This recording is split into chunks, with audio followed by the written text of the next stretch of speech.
Love is Blind Season 7, Episode 9.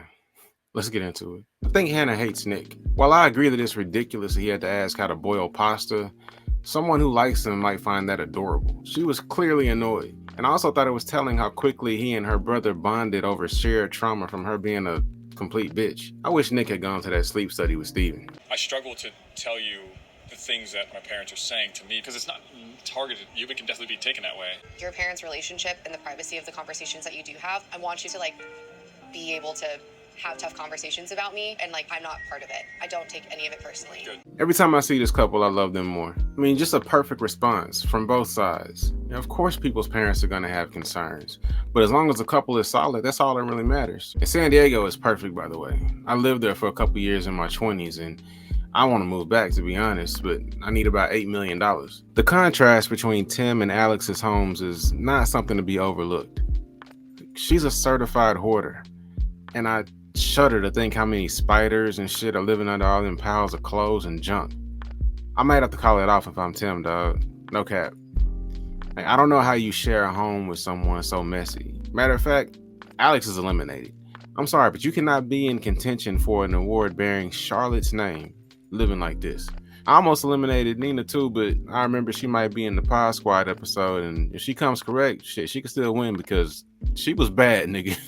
Let's talk about Marissa's mom. Like I said during the UK season, I never want to come on here and disrespect anybody's mother. So I'm not going to do that today. But it couldn't have been me. Now, y'all know I was making fun of his hair episode 1. But she got a lot of nerve coming on here talking about she ain't feeling his style. Well, that's what it's supposed to be. He kept talking about his fashion, which I have to say is kind of off. I'm not feeling it. The whole 80s breakdancing, little tail thing. Elder barge. And the Jerry curl look from the 80s. I'm not feeling your tongue ring. It's time to let it go. Up to a certain age, tongue rings are inviting. You know what I mean? But once you start looking a little weathered, it's off-putting. I just can't look at it and not wonder what all it's been through. Aesthetics aside, she was just so unnecessarily crass and rude to Pharaoh. Why would you want that to be your first impression? Now, I wouldn't have cussed her out, but I definitely would have hit her with hold on. Now, I came here with every intent to be nothing but respectful and understanding of you and your concerns. I only ask that you treat me with the same respect that I'm showing you, because respectfully, I'm a grown-ass man, and if you're just gonna talk to me crazy, I'll just excuse myself.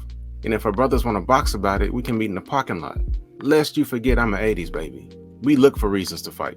Hannah's parents, on the other hand, came across as surprisingly normal, and Nick's family was absolutely delightful. And then this. You've been running around here talking about how we're getting married, but you've also been running around saying how you want to have kids now. How did you even talk about any of that? We've talked about kids every day, but they are your kids, and it's with someone that you know. What are their genders? 2 girls and a boy. Nigga, what? Now, I normally don't like getting into all the internet speculation and rumors. I just try to stick with what the episodes give me. But this episode didn't go into enough detail, so I had to do a little digging. And I don't like pretending to know what I don't know, so I'm just going to relay the information we have. So Tyler has 3 kids. Supposedly, his story is this is somebody he knew. They wanted to have kids, but they were a lesbian or something like that, and he was essentially a sperm donor. I would assume this means conception happened through artificial insemination, but I don't know, man. Even in these cases, sometimes people do it the old-fashioned way. Now, apparently the kids' grandparents, first of all, I don't know if all 3 kids are from the same parent. I assume they are, but at least one of the kids' grandparents was online talking about they're looking for their daddy. And then there's a bunch of pictures with him with the kids. There's pictures of him in matching pajamas with the mother and the kid, on Christmas and shit. It looked like some family shit. All we can do is speculate.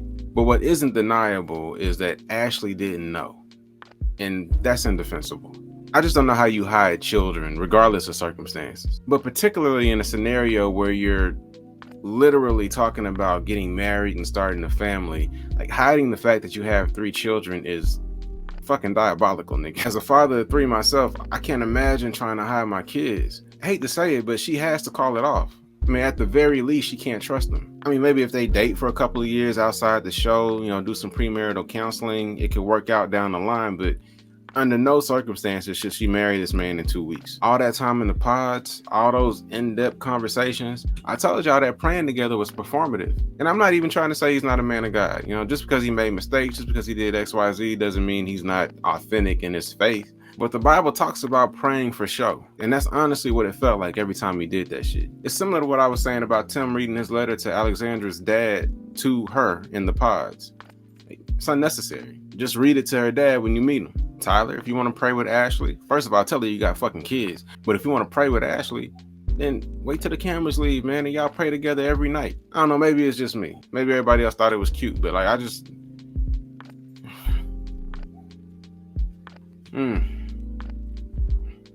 Certain things, for it to be real, have to be done in private.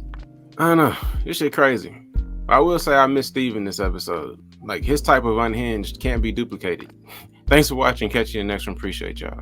I came empty-handed, but I'm leaving with 3. Plus I made about a G, cause I made them tip me.